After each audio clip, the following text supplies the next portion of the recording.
এই যে কিছু কিছু লোক এরকম আছে যারা সবসময় চেষ্টা করতে থাকে কিভাবে মানুষের জীবনে প্রবলেমের সৃষ্টি করা যায়। সো হ্যালো এভরিওয়ান, কেমন আছো সকলে? আশা করছি সবাই সুস্থ আছো এবং ভালো আছো। তো আমি চলে এসেছি ছট পূজার রাতের ঠেকুয়া ভাজার ভিডিওটি নিয়ে। হ্যাঁ, জানি আমি অনেকটাই লেট। তো এখানে সবাই মিলে কিন্তু বসে পড়েছিলাম ঠেকুয়া ভাজার জন্য। প্রথমেই ঠেকুয়া ভাজার আগে যে প্রিপারেশনগুলো করা হয় সেগুলোই কিন্তু এখানে সবাই করে নিচ্ছিল।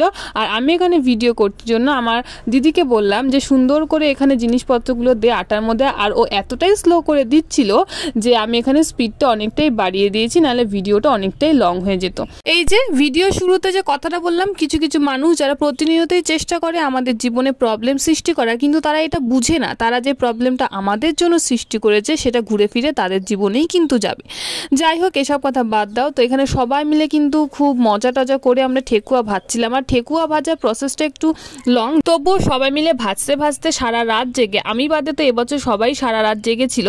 তো যাই হোক, এইভাবে গল্প করতে আড্ডা করতে করতে ঠেকুয়া ভাজা কিন্তু আমাদের কমপ্লিট হয়ে গেছিলো। তো এই ছিল আজকে ছোট্ট ঠেকুয়া ভাজা ব্লগ। ভালো লাগলো অবশ্যই কিন্তু পেজটাকে ফলো করবে। তোমরা কেউ কিন্তু পেজটাকে ফলো করো না। আর হ্যাঁ, চ্যানেলটাকে অবশ্যই একটা সাবস্ক্রাইব করে দিবে, লাইক শেয়ার অ্যান্ড হ্যাঁ কমেন্ট করে জানাবে ভিডিওটি কেমন লেগেছে। আর কাদের কাদের বাড়িতে তোমাদের ছট পূজা হয় তারাও কিন্তু অবশ্যই কমেন্ট করে জানাবে। আর ঠেকুয়া কাদের কাদের ফেভারিট সেটাও কিন্তু অবশ্যই আমাকে জানাবে। তো আজকের মতো ভিডিওটা এখানেই শেষ করছি। বাই, দেখা হচ্ছে পরের ভিডিওতে।